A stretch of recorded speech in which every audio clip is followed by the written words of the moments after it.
Así, hermanos, vamos a mirar en la primera carta de Pedro, en el capítulo 3, en el versículo 14 al 17. Hoy estamos retomando el estudio de la carta de Pedro. Habíamos hecho un paréntesis en el estudio versículo a versículo de esta carta. En el verso 14 al verso 17 dice la Escritura: mas también, si alguna cosa padecéis por causa de la justicia, bienaventurados sois. Por tanto, no os amedrantéis por temor de ellos, ni os conturbéis, sino santificad a Dios el Señor en vuestros corazones, y estad siempre preparados para presentar defensa con mansedumbre y reverencia ante todo el que os demande razón de la esperanza que hay en vosotros, teniendo buena conciencia, para que en lo que murmuran de vosotros como de malhechores, sean avergonzados los que calumnian vuestra buena conducta en Cristo.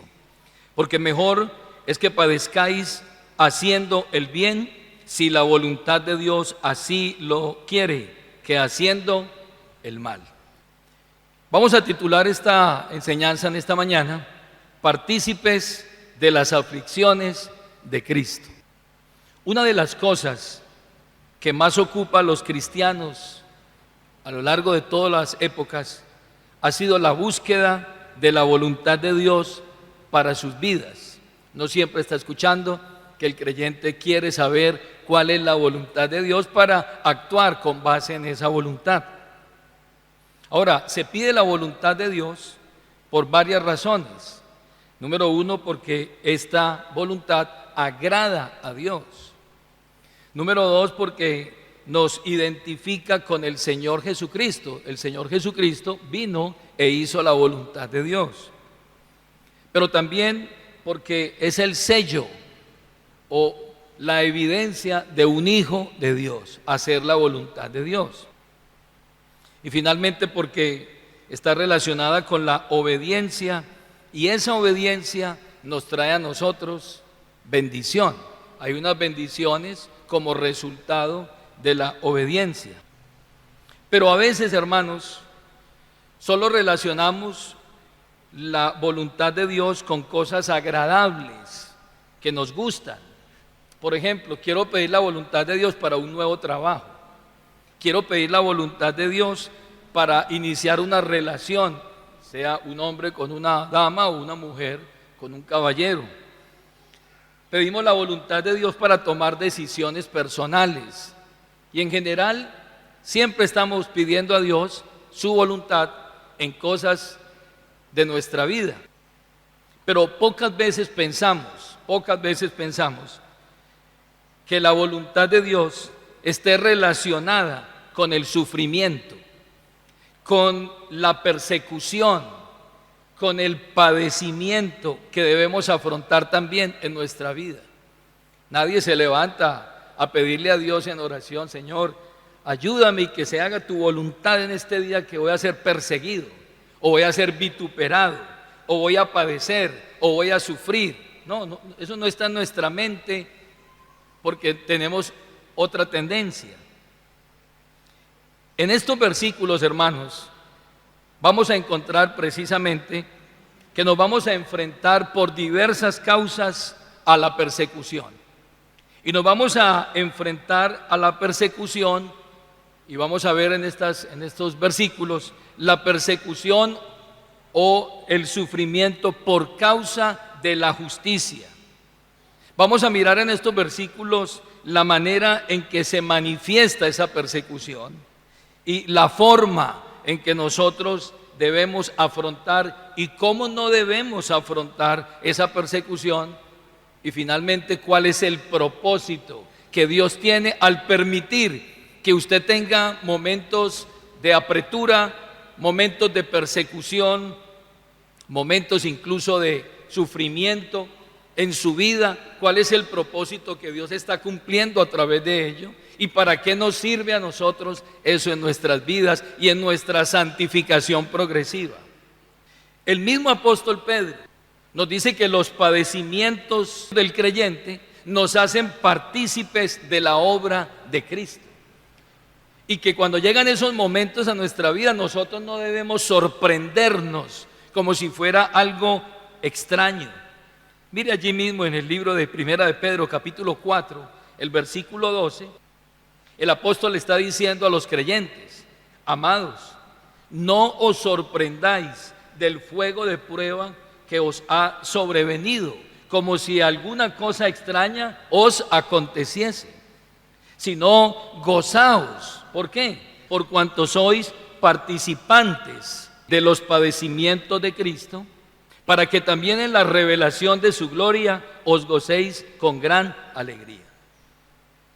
Entonces no debe sorprendernos a nosotros, no debe como tomarnos por sorpresa, no debe traernos como que yo estoy mal o estoy en pecado, como algunos a veces piensan. No, a ese le está pasando eso porque está en pecado o porque algo hizo mal. No. Job era un hombre del cual Dios podía dar testimonio. Pero esa prueba llegó a la vida de Job, ¿para qué? Para mostrar la fidelidad de él.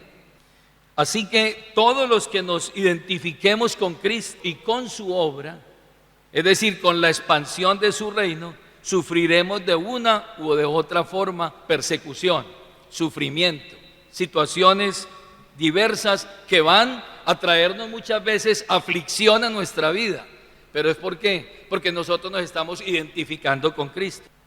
Pablo manifestó que en el ejercicio de su ministerio, de la expansión del evangelio, él iba a tener persecuciones, angustias y dificultades. Y Pablo manifestó que en el ejercicio de ese ministerio y en la expansión de la obra misionera que él estaba haciendo, él iba a padecer también sufrimientos como los sufrimientos de Cristo. Ninguno, absolutamente nadie que se identifique con Cristo y que tenga en su corazón y en su mente llevar a cabo la obra de Dios, predicación del evangelio, servicio a Dios, tendrá un terreno totalmente despejado, sin problemas y dificultades. Pablo le dijo a los creyentes: es necesario que a través de muchas pruebas entremos en el reino de los cielos. Lea el texto de Colosenses capítulo 1, el versículo 24. Pablo, hablando de esa identificación de él con Cristo, dijo estas palabras, verso 24 de Colosenses 1: ahora me gozo en lo que padezco por vosotros. Oiga, mire la visión de esos apóstoles, de esos hombres de Dios. Él no está renegando, él no está lamentándose, él no está haciéndose víctima de ese momento de dificultad, sino que él dice: ahora me gozo en lo que padezco por vosotros y cumplo en mi carne lo que falta de las aflicciones de Cristo por su cuerpo, que es la iglesia. Note usted que en el versículo anterior que leímos, el apóstol Pedro está diciendo que no se sorprendan del fuego de prueba que ha venido, que antes, por el contrario, siéntanse orgullosos de participar de los padecimientos de Cristo, para que, habiendo sufrido con él, podamos reinar también con él. Antes de ir a ascender a los cielos, Cristo tuvo que pasar ¿por dónde? Por la cruz. Y todo seguidor de Cristo deberá hacer lo mismo. Pablo está diciendo que él está llevando a cabo su misión, la misión dada por Dios para predicar el evangelio a los gentiles. Y que ese ejercicio de ese ministerio, llevar a cabo esa misión, él está haciendo que ese mensaje vaya y se extienda a cada rincón del mundo de la época. Y él dice unas palabras: yo padezco por vosotros y cumplo en mi carne lo que falta de las aflicciones de Cristo. Algunos han dicho o han hecho una interpretación incorrecta de este texto, diciendo que la obra de Cristo fue incompleta, entonces Pablo está diciendo que la va a completar. No, no es que el sacrificio de Cristo haya sido incompleto y que los padecimientos de Cristo hayan sido incompletos. Lo que Pablo está diciendo aquí, cuando dice lo que falta, es que había una brecha todavía por andar en la expansión del alcance del evangelio. Es decir, Jesús trajo el evangelio con sus discípulos inicialmente a la tierra de Palestina, allí en el pueblo judío, pero el mensaje se extendería hasta lo último de la tierra, y en esa expansión es lo que Pablo dice, lo que falta de los sufrimientos por causa de la obra de Dios. Él sabía que todavía faltaba mucho terreno por evangelizar, mucho terreno por conquistar, y que ir a esos lugares le traería sufrimientos. Hoy nosotros, hermanos, de igual manera tenemos un compromiso de seguir predicando y de cumplir la gran comisión, de seguir expandiendo el mensaje con las personas que faltan por conocer el evangelio. Y en ese ejercicio de la predicación y en ese ejercicio de cumplir la gran comisión, nosotros vamos a tener muchos obstáculos, quizás persecuciones, sufrimientos, pero vale la pena, porque la Biblia dice que si sufrimos con Cristo, también reinaremos con Cristo. Ahora, preguntémonos, volviendo allá a Primera de Pedro, capítulo 3, preguntémonos de qué padecimiento nos está hablando Pedro en esta carta. En el verso 14 dice: mas también si alguna cosa padecéis por causa de la justicia, bienaventurados sois.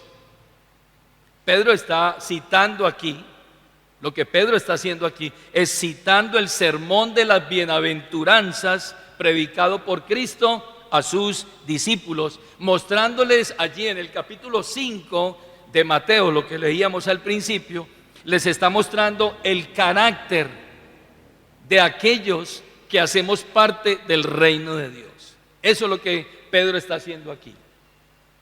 En el versículo 14 está trayendo a la memoria el mensaje que escuchó del labio de Jesús en el monte de las bienaventuranzas, cuando el Señor dijo: bienaventurados los que padecen persecución por causa de la justicia, porque de ellos es el reino de los cielos. Eso es lo que Pedro está haciendo aquí. Está citando lo que escuchó personalmente de Jesús, y aquí les está diciendo a ellos: mas también si alguna cosa padecéis por causa de la justicia, bienaventurados sois. Y es interesante, vaya allí a Mateo 5, es interesante que la promesa que el Señor le hace a sus discípulos, a los miembros del reino de los cielos, vincula una promesa, porque de ellos es el reino de los cielos. Verso 3 del capítulo 5. ¿Cómo comienza diciendo ese texto? Mateo capítulo 5, el versículo 3. Jesús, hablando en ese mensaje, dijo: bienaventurados los pobres en espíritu, porque de ellos es el reino de los cielos.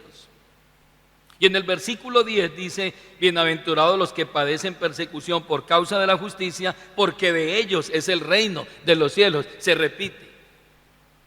Ahora, lo más importante aquí a tener en cuenta en este texto no es que nosotros somos perseguidos o padecemos sencillamente por otras circunstancias.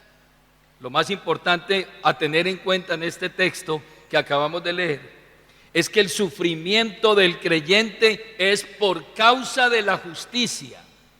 El texto no está diciendo aquí: bienaventurados los que padecen persecución.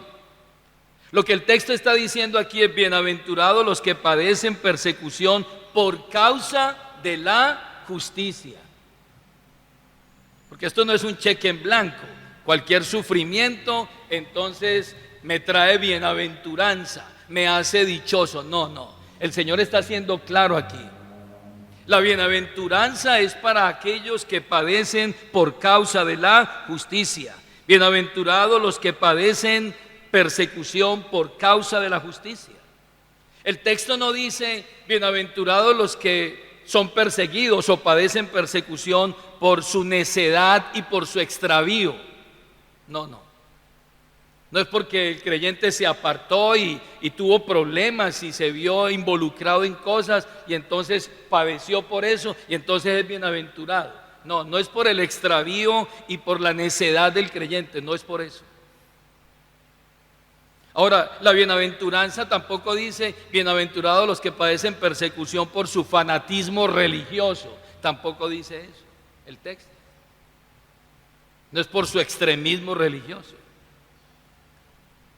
Tampoco el texto dice bienaventurados los que padecen persecución por quererse hacerse mártir o víctima, como algunos desean muchas veces hacerse víctimas en el cristianismo.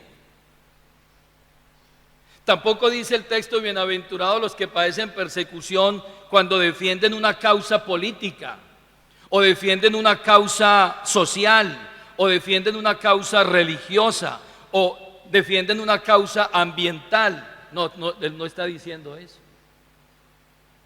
Porque muchas veces el creyente entonces dice, no, yo estoy padeciendo por esto, esto y esto y esto, pero la promesa no incluye eso.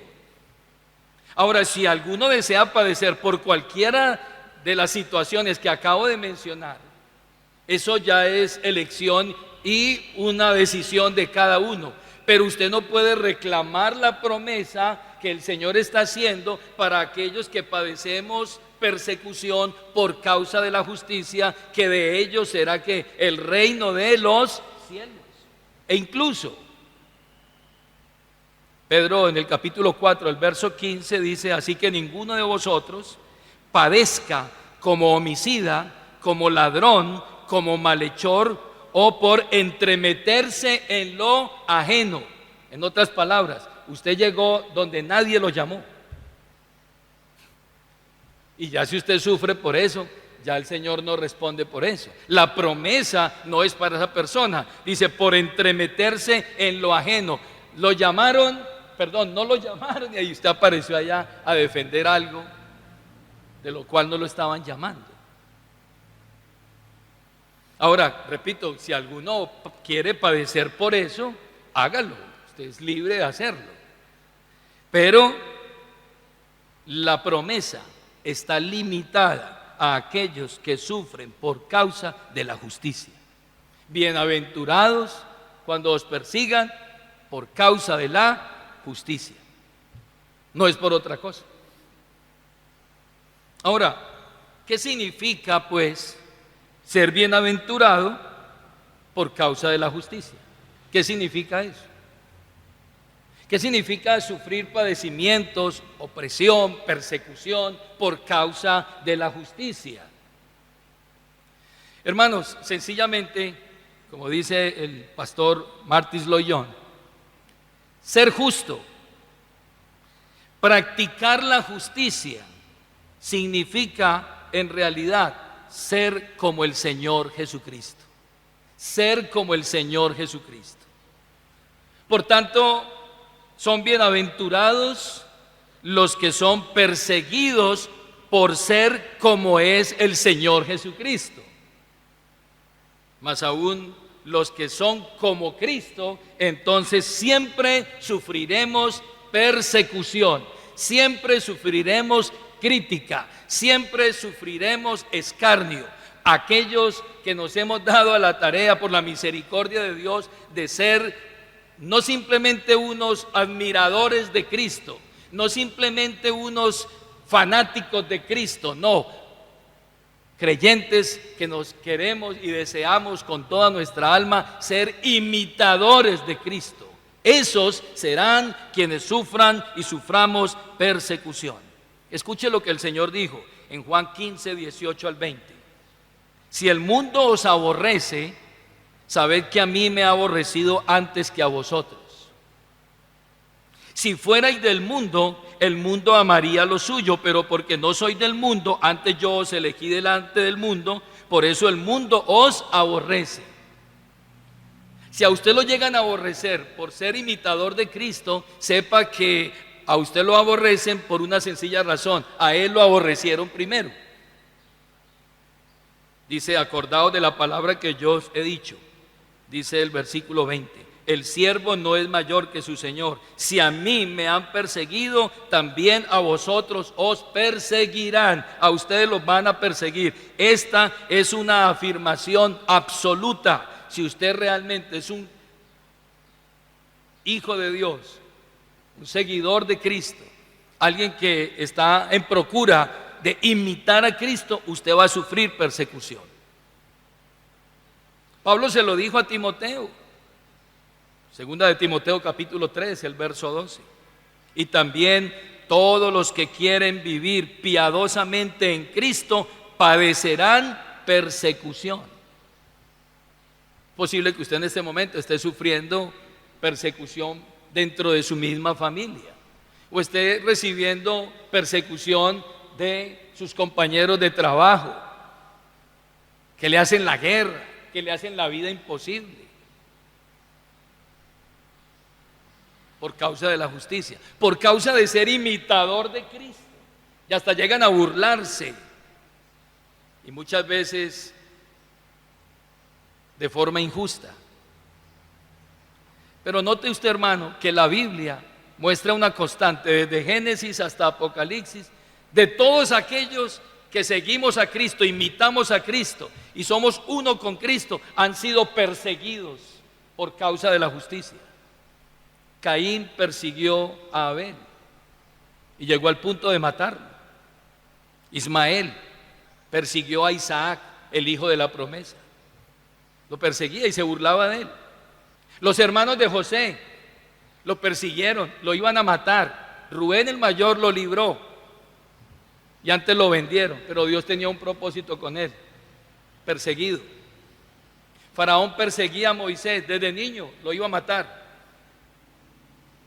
Y la madre lo metió en una arquilla y lo dejó allí en la orilla del río, para que la hija de Faraón finalmente lo tomara y se lo entregara a su misma madre para que lo criara. Y después de que él fue grande, salió con el pueblo y Faraón siguió persiguiendo al pueblo para exterminarlos. Saúl persiguió a David y en una oportunidad quiso clavarlo en la pared con una lanza, persiguiéndolo. Jezabel persiguió a Elías para matarlo y él huyó por el desierto y la mujer Jezabel lo persiguió para matarlo. Finalmente Dios le dio su merecido a Jezabel y a su esposo el rey. Amán persiguió a Mardoqueo allí en el libro de Esther. Los sátrapas persiguieron a Daniel por ser justo, por aquellos que no quisieron doblar sus rodillas ante la estatua de oro que el rey Nabucodonosor había levantado. Lo persiguieron porque oraba 3 veces al día. Y por esa razón, por ser justo y un hombre fiel a Dios y a su rey que lo había puesto, lo persiguieron. Los israelitas persiguieron y mataron a los profetas. Jerusalén, Jerusalén, que matas a tus profetas y apedreas a todos los que te son enviados, dijo el Señor respecto a los profetas. Herodes persiguió a Jesús recién nacido y mandó matar a todos los niños para matar a Jesús.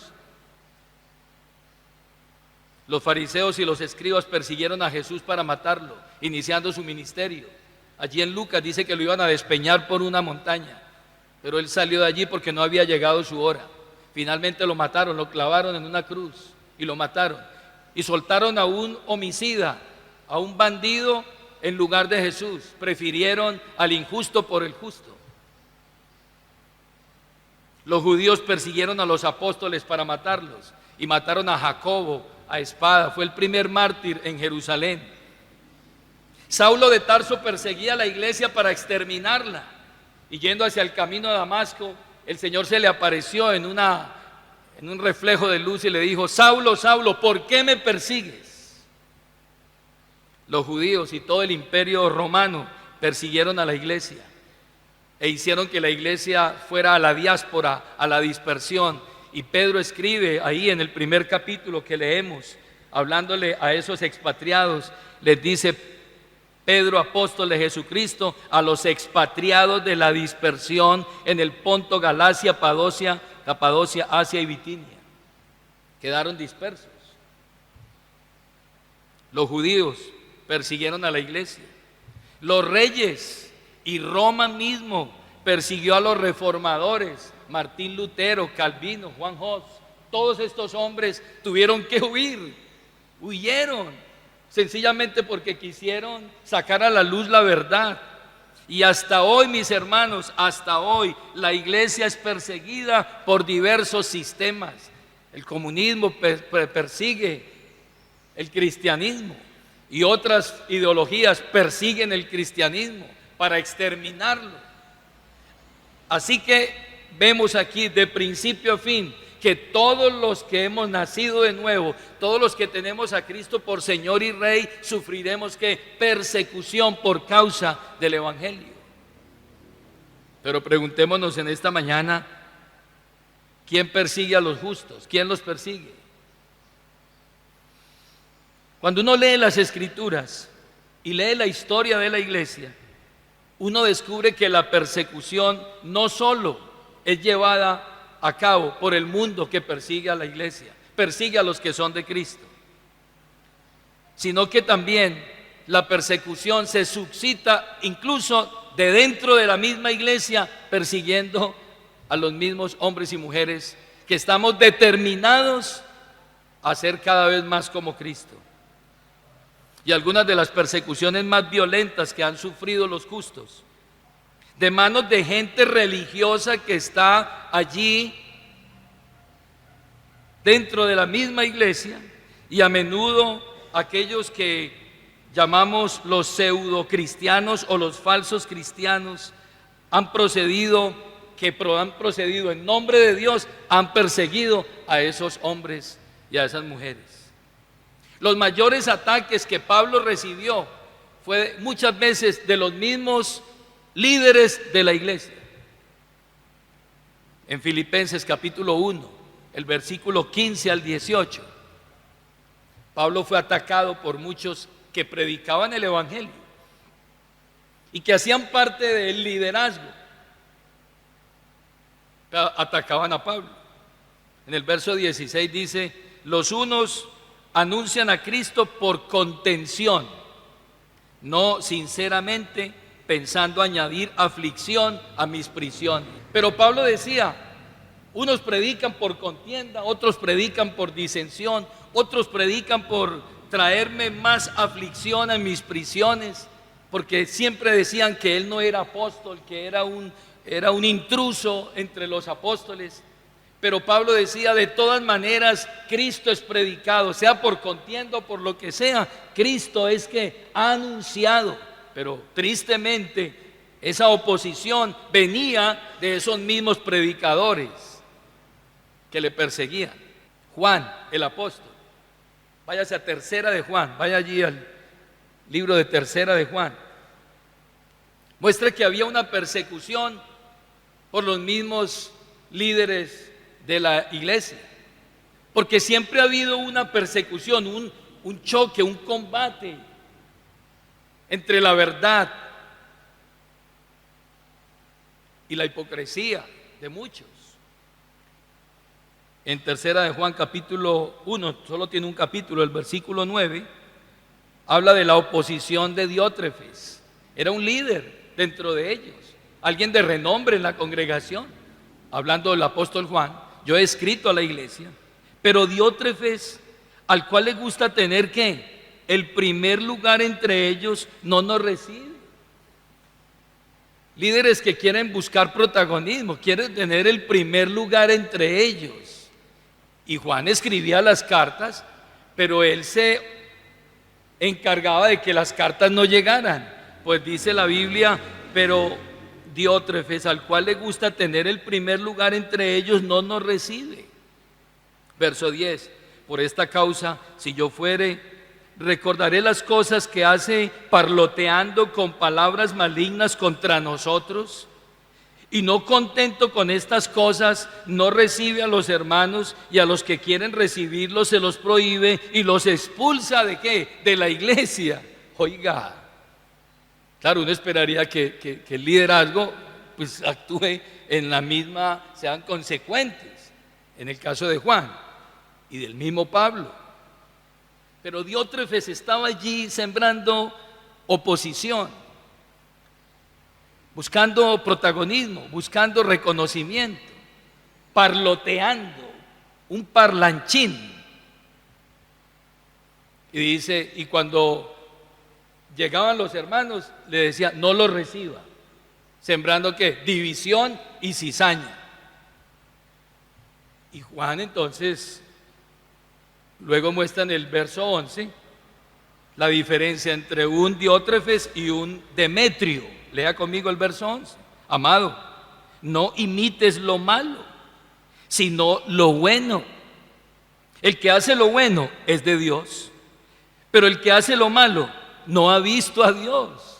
Diótrefes no había visto a Dios, aunque estaba entre ellos, no conocía a Dios, no había visto la obra de Dios ni a Dios mismo. Todos dan testimonio de Demetrio, a diferencia de Diótrefes, Demetrio, y dice, y aún la verdad misma, y también nosotros damos testimonio, y vosotros sabéis que nuestro testimonio es que verdadero. Entonces siempre habrá los Diótrefes y los Demetrios entre nosotros.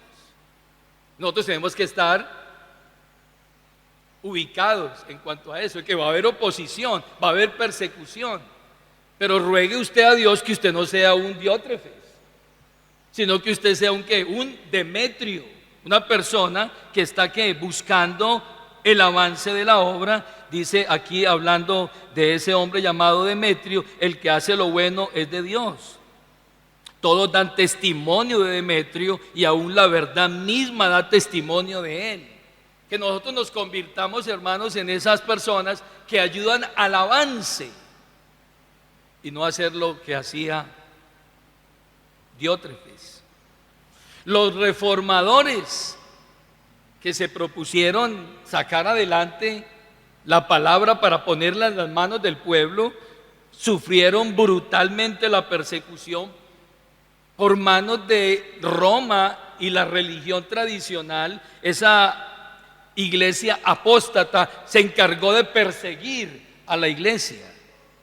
Los protestantes de Inglaterra, los protestantes de Gales fueron ejecutados bajo una legislación que los castigaba o castigaba a cualquier persona que no reconocía la religión católica como su religión. Y pese a que el castigo común para aquellos acusados tradicionalmente lo hacían a través de ahorcarlos, arrestarlos, arrastrarlos y aún descuartizarlos para quitarlos del camino, ellos seguían avanzando porque habían entendido que tenían una misión. En ese tiempo, más de 284 personas fueron ejecutadas en la hoguera, fueron quemados en la hoguera. Y muchos que fueron al exilio y murieron allá, fueron hasta allá, sacaron los huesos y los quemaron para que no quedara absolutamente ninguna evidencia, ningún vestigio de esa persona. Querían borrarlos. Se habla de María la Sanguinaria, reina de Inglaterra. María Tudor se llamaba, pero la apodaron María la Sanguinaria. Se encargó de perseguir a los cristianos de esa época. Pero preguntémonos, ¿por qué son perseguidos los justos? Son perseguidos porque somos diferentes. No porque seamos buenos, no porque seamos buena gente. No, somos perseguidos porque somos diferentes. Por esto los fariseos, por eso los escribas odiaban a Jesús, lo odiaban. No fue porque Jesús era bueno, compasivo, porque le daba alimento a la gente. No, era que él era diferente. Es que cuando él predicaba ¿con qué? Con autoridad. ¿Por qué? Porque él era consecuente con su mensaje. Los fariseos, a diferencia de Jesús, ellos predicaban muy bien, trazaban muy bien, pero no hacían lo que predicaban. Jesús predicaba y vivía lo que predicaba. Había algo en él que los condenaba. Sentían que su justicia los hacía aparecer muy poca cosa y eso les desagradaba a ellos, les incomodaba. Solo la presencia de Jesús los incomodaba. Aún sin palabras los incomodaba. Por una razón. Porque es posible que el justo, aquel que es perseguido por causa de la justicia, aquel que se ha determinado a ser un imitador de Cristo, es posible que no diga nada, pero aún sin palabras tiene la capacidad de condenar el pecado sin abrir la boca.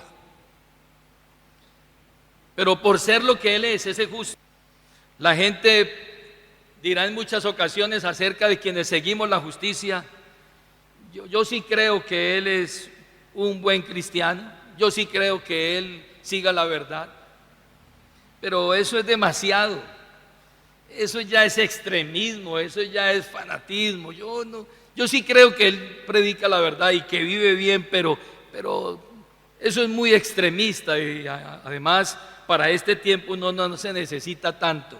Eso es demasiado, ir demasiado lejos.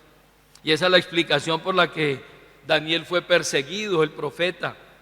Sufrió tanto por una razón: era justo.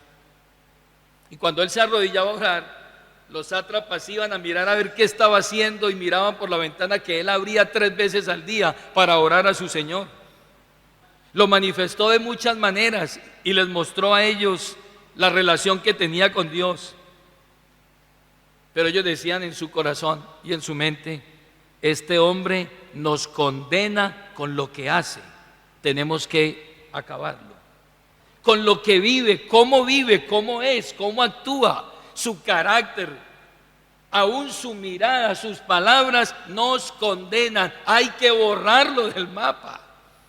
Y se valieron de 1000 triquiñuelas, de 1000 cosas, hicieron sus complot, hicieron firmar al rey un edicto con su anillo para que aquel que fuera sorprendido orando o adorando a otro Dios fuera lanzado allí a ese foso de los leones. Y lo lograron. Pero allá, en ese foso, dice la Biblia que el Señor cerró la boca de los leones. Y al día siguiente, cuando el rey fue al foso de los leones, preguntó: Daniel, siervo del Dios Altísimo. Y escuchó la voz de adentro que dijo: vive para siempre, oh rey. El Señor envió a su ángel y cerró la boca de los leones.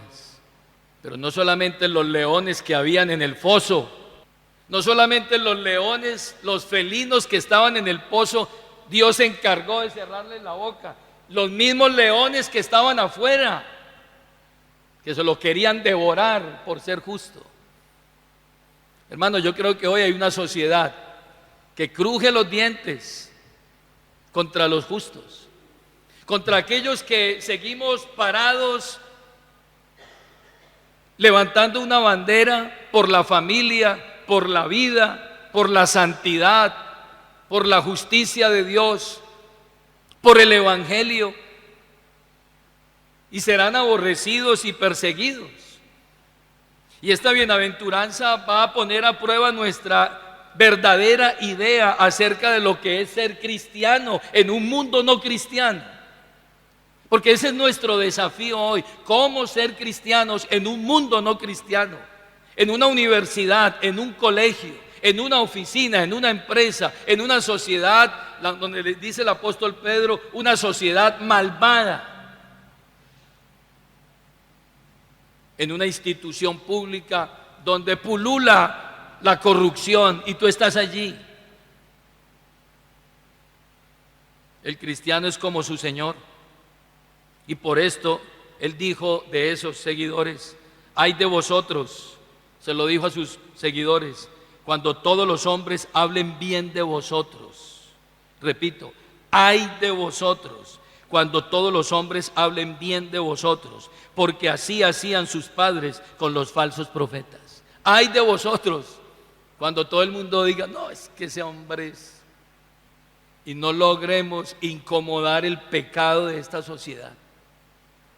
No todas las personas van a alabar al cristiano, a darle los créditos, porque con su vida está revelando el pecado y la maldad de los hombres. A Jesús nunca lo alabaron, lo censuraron, no alabaron a nuestro Señor y nunca alabarán a quien es seguidor de Cristo. Ser cristiano, hermanos, es ser como Cristo. Y uno nunca puede ser como Cristo sin nacer de nuevo. Todos los que hemos nacido de nuevo, todos los que hemos nacido de nuevo, seremos entonces esa piedra en el zapato para el mundo. Seremos esa luz que revela y repele las tinieblas. Porque por espesas que sean las tinieblas, así llegue un pequeño rayo de luz, ínfimo rayo de luz, las tinieblas tendrán que huir ante la presencia de ese creyente. Vuelva allí a 1 de Pedro capítulo 3. Pastor, ¿cuál debe ser entonces mi posición, mi actitud, mi postura frente a la persecución que estoy sufriendo? ¿Qué debo hacer? El apóstol nos va a decir. Lo primero, vaya allí al capítulo 3, el verso 14. Mas también si alguna cosa padecéis por causa de la justicia, bienaventurados sois. Por tanto, no os amedrantéis por temor de ellos, ni os conturbéis. ¿Qué es lo primero que yo debo hacer frente a la persecución, frente a la oposición? Ahí está en el verso 14. Por tanto, no os amedrantéis por temor, ni os conturbéis. No se asuste, no tenga miedo. Que más poderoso es el que está con usted que el que está en el mundo. Que si Dios es por nosotros, ¿quién contra nosotros? Que Jehová está conmigo como poderoso gigante. Los que me persiguen no prosperarán, no prosperarán. Si usted está siendo perseguido por la justicia, por ser imitador de Cristo, ¿qué tiene que hacer usted? No se amedrante, no se amilane, no se enclaustre. No le estoy diciendo que sea soberbio, altivo y respondón, no, pero no tenga miedo. Porque nosotros no hemos recibido un espíritu de cobardía, sino de poder, de amor y de dominio propio. Por tanto, le dice Pablo a Timoteo: no te avergüences de dar testimonio de nuestro Señor, ni de mí, preso suyo, sino participa de las aflicciones por el Evangelio, según el poder de Dios. Dios te ha dado a ti un espíritu de poder, de amor y de dominio propio, de autoridad. No os conturbéis, no se asuste. Ay, que yo qué voy a hacer. No, Dios está con usted. Y aunque ellos parecen más, y aunque ellos parecen más fuertes, y aunque ellos parecen en algún momento tener el sartén por el mango, como dicen algunos, usted tiene a Dios de su parte. Y siempre Dios y un hombre serán mayoría. Siempre.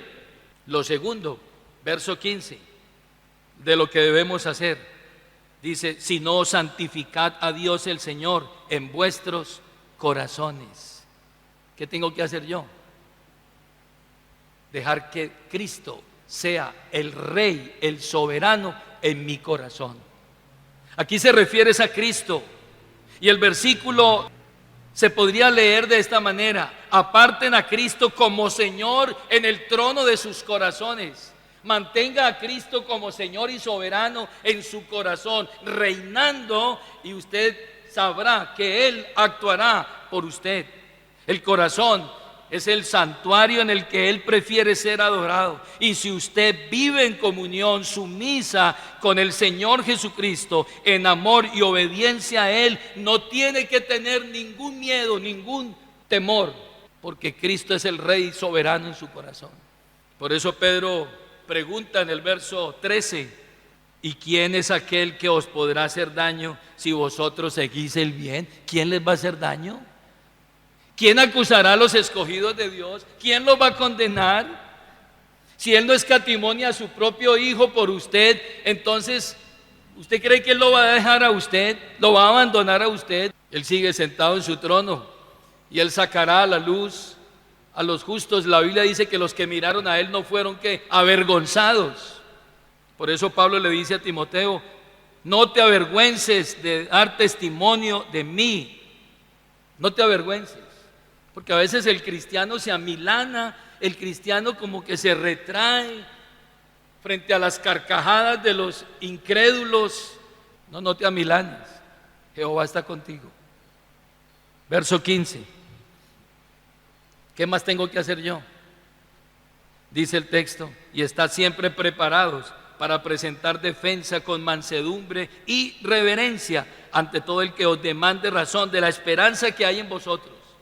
No solamente no te debes de amilanar, no, es que tienes que estar también armado, porque las armas de nuestra milicia no son carnales, sino espirituales y poderosas en Dios para la destrucción de fortalezas, derribando todo argumento que se levante en contra del conocimiento de Dios. Uno sí debe estar muy atemorizado si usted no tiene nada en su mente de cómo defender la causa. Aquí lo que Pedro está diciendo es: y está siempre preparados para presentar defensa con mansedumbre y reverencia ante todo el que os demande razón de la esperanza que hay en vosotros. Una de las cosas que te va a dar autoridad, firmeza, determinación, es conocer al Dios que tienes. Un pastor un poco decepcionado y frustrado porque su iglesia no crecía, al ver por allí a un motivador que estaba aglutinando masas, le dijo: oiga, ¿y usted cómo hace para atraer tanta gente? Le dijo: pastor, muy sencillo. Es que el tema aquí es que hay muchos que predican la verdad como si fuera una mentira, y muchos que predicamos una mentira como si fuera una verdad. Usted tiene la verdad, pero usted predica esa verdad como si fuera una mentira. Pero yo tengo una mentira y la predico como si fuera una verdad, y por eso llega la gente. Y hermanos, a veces el creyente, teniendo semejante mensaje, teniendo la palabra profética más segura, todo el consejo de Dios, la palabra que es viva y eficaz, no la conoce y se amilana frente a la oposición, frente al ataque. Pero lo que el apóstol está diciendo aquí es: estén preparados para presentar defensa con mansedumbre y reverencia ante todo aquel que os demande razón de la esperanza que hay en vosotros. El creyente, hermano, debe de entender lo que cree y debe saber por qué lo cree, para estar en capacidad de articular sus creencias con humildad y con prudencia, de una manera comprensible, razonable y bíblica, y él pueda presentar a Cristo con autoridad. Esto fue hecho por Pablo. Filipenses 1:16 y 17. Él dijo: pero los otros por amor, sabiendo que estoy puesto para la defensa del evangelio. Pablo dijo: yo estoy puesto para defensa del evangelio. Esteban, el diácono de la iglesia, el que servía las mesas a las viudas, dice Hechos capítulo 6, el verso 9 y 10: entonces se levantaron unos de la sinagoga, llamado de los libertos, y de los de Cirene, de Alejandría, de Cilicia, y hago un paréntesis, de Cilicia. Se cree que Pablo asistía a esa sinagoga. Dice que en la sinagoga de los de Cilicia, Pablo asistía allá, y los de Cirene. Y dice que disputaban con Esteban, pero no podían resistir a la sabiduría y al espíritu con el que hablaba Esteban. Por eso Pablo manda matar a Esteban y le dice: tráigame las ropas de él aquí y póngamelas a los pies míos. No resistían. Y cuando lo miraron allí en el final del capítulo 6, dice que cuando lo miraron, con solo mirarlo, vieron el rostro de Esteban como el rostro de un ángel. ¡Wow! Impresionante. Apolos fue un defensor. Hechos 18. El verso 28 dice: porque con gran vehemencia refutaba públicamente a los judíos, demostrando por las escrituras que Jesús era el Cristo. Tú tienes que saber defender esta verdad. Hoy se necesitan apologetas, defensores, gente que sepa defender esta doctrina, defender esto. Aquí hay una cantidad de jovencitos que tienen esa mente con toda la capacidad. Qué bueno verlos a ellos llenándose del conocimiento para pararse firme allí donde Dios los ha puesto. ¿Para qué? Para defender estas verdades y no avergonzarse. Lo que le pasó a Timoteo, y Pablo le dice y lo sacude y le dice: no te avergüences, no te avergüences, porque este es el poder de Dios para salvación a todo aquel que crea, al judío primeramente y también al griego. Y es en este evangelio en donde la justicia de Dios se revela por fe y para fe, como está escrito, mas el justo por la fe vivirá. No te avergüences de este tesoro. Tienes el antídoto contra la enfermedad mortal del pecado. Lo tienes en la mano. No te avergüences. Hermanos, el verso 16 muestra el último punto que usted y yo tenemos que tener para estar firmes y no salir corriendo. Y es tener buena conciencia delante de Dios. Lea el verso 16. Teniendo buena conciencia para con lo que murmuran de vosotros como de malhechores, sean avergonzados los que calumnian vuestra buena conducta en Cristo. Recuerde, en Cristo.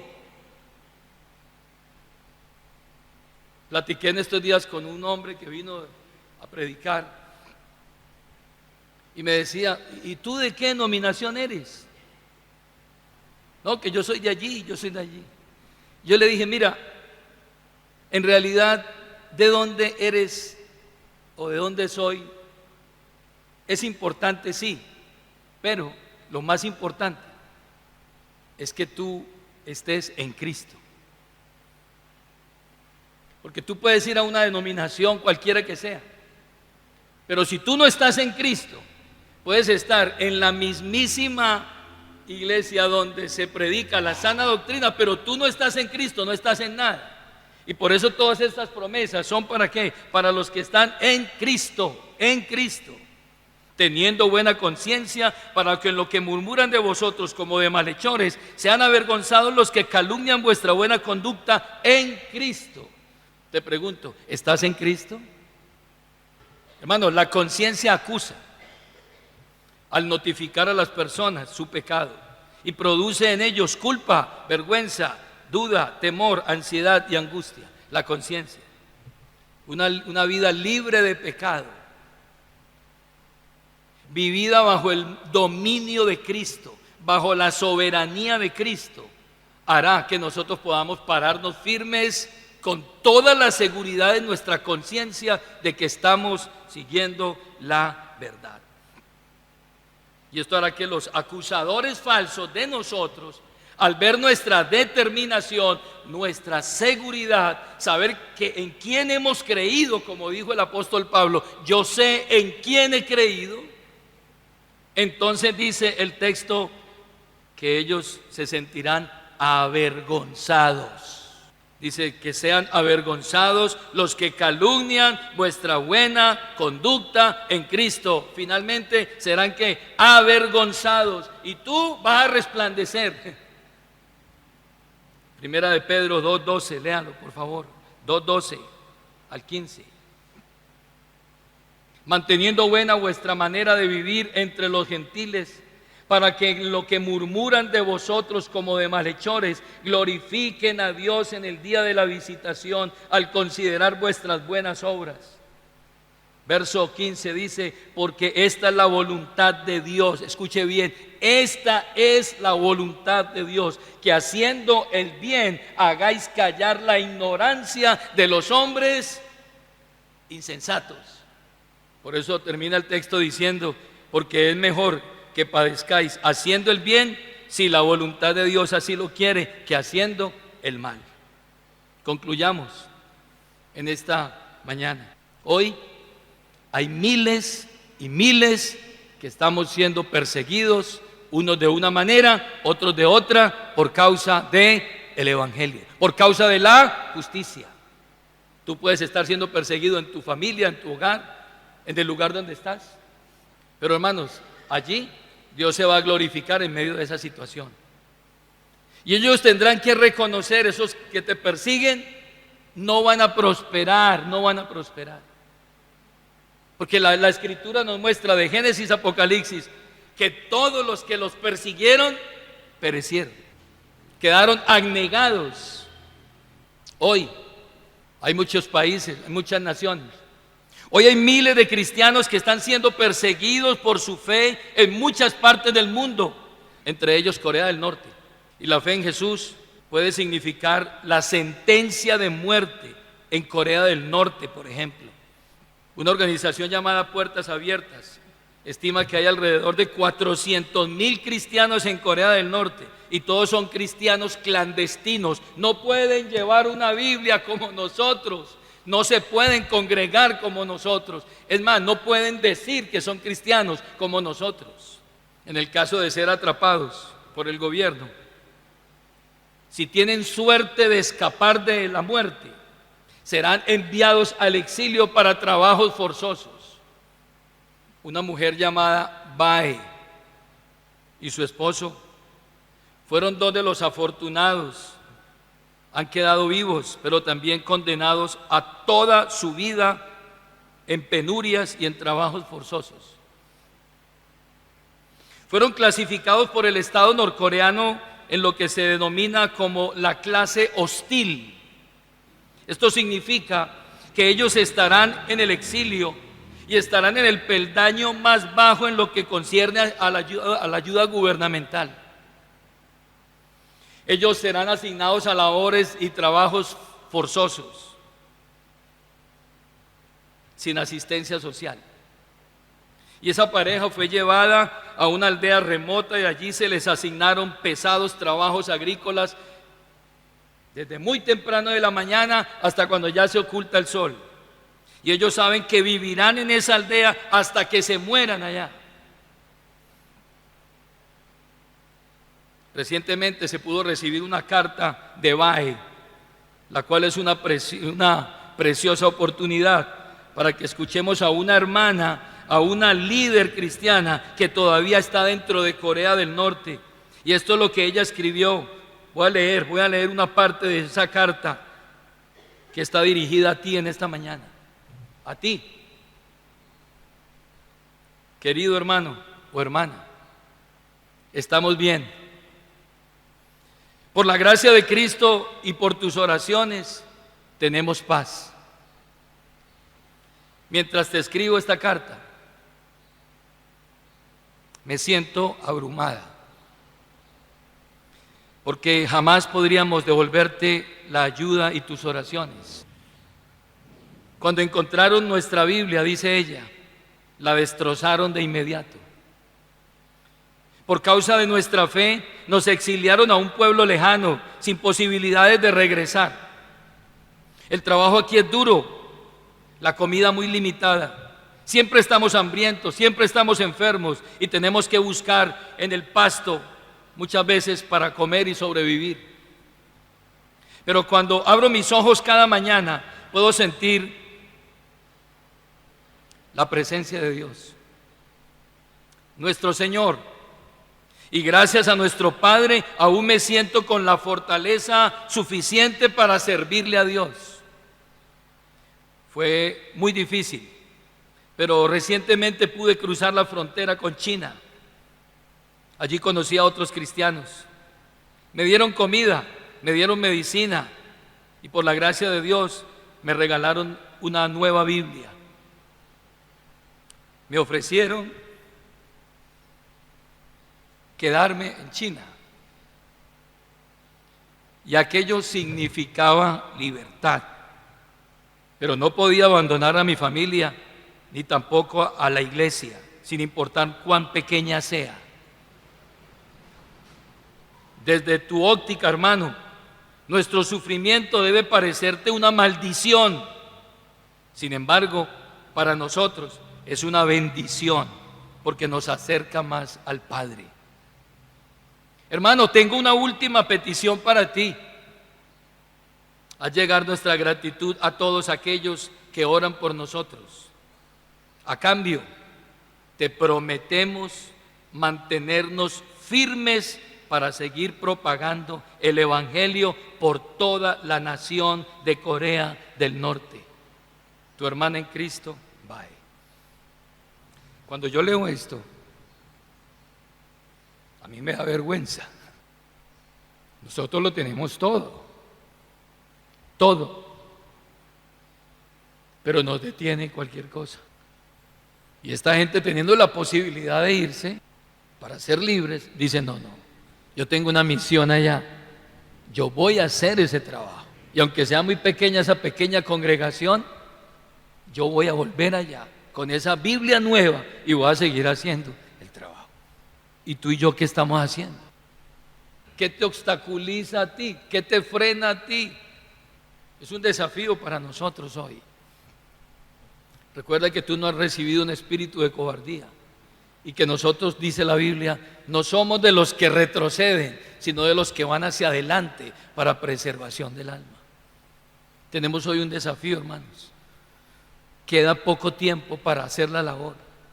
Vendrá la noche cuando nadie pueda trabajar, pero mientras que el día dura, tenemos que hacer la labor, tenemos que hacer el trabajo con determinación. Pero hoy Dios necesita hombres y mujeres determinados para hacer esta labor. Estén en pie, por favor. Tenga la bondad. Quiero dejarte ese pensamiento en tu corazón, mi hermano. Dios te ha bendecido mucho a ti, te ha dado muchas cosas, te ha dado muchos recursos, muchas habilidades, muchos dones, te ha rodeado de muchas cosas. ¿Qué esperas para hacer el trabajo? Para seguir avanzando por la causa del Señor. Oremos en esta mañana. Y si hay aquí un joven que quiera determinarse a servirle a Dios, aquí hay lugar para un obrero. Escúcheme, hay lugar hoy aquí para un obrero o una mujer que quiera hacer la obra de Dios. Tendrás un galardón impresionante cuando el Señor regrese. Si tú participas de las aflicciones y de las persecuciones, de la misma manera vas a participar de las glorias de Él. Pero recuerda que no hay glorias sin antes no pasar por la cruz. Oremos. Padre, te damos gracias en esta preciosa mañana. Señor, te pedimos que nuestros corazones sean quebrantados a través de tu palabra. Te pedimos perdón, Señor, te pido perdón en esta hora. Porque quizás no hemos hecho lo que tenemos que hacer. Quizás nosotros mismos estamos siendo los perseguidores de este mensaje. Inconscientemente o ignorantemente o en rebeldía estamos siendo obstáculo para que este mensaje avance y estamos frenando. Y de perseguidos pasamos a ser perseguidores. Señor, si lo hemos hecho con nuestra actitud, con nuestra forma de ser, te pido en esta hora que nos perdones.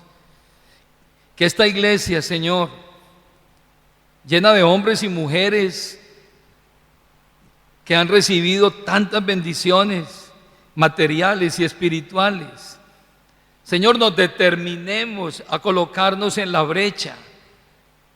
Nos determinemos a tomar el arado y no mirar hacia atrás, sino ir hacia adelante a llevar a cabo esta obra. Y no dejarnos enredar de las cosas de este mundo y no cargar nuestros corazones de glotonería y de los afanes de este mundo, sino que podamos nosotros estar pendientes, vigilantes, asidos nuestros corazones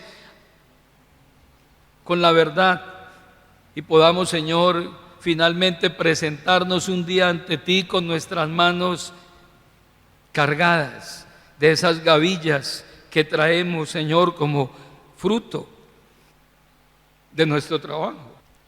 Ayúdanos a ser dóciles a tu palabra. Lo pedimos en el nombre de Jesús. Amén.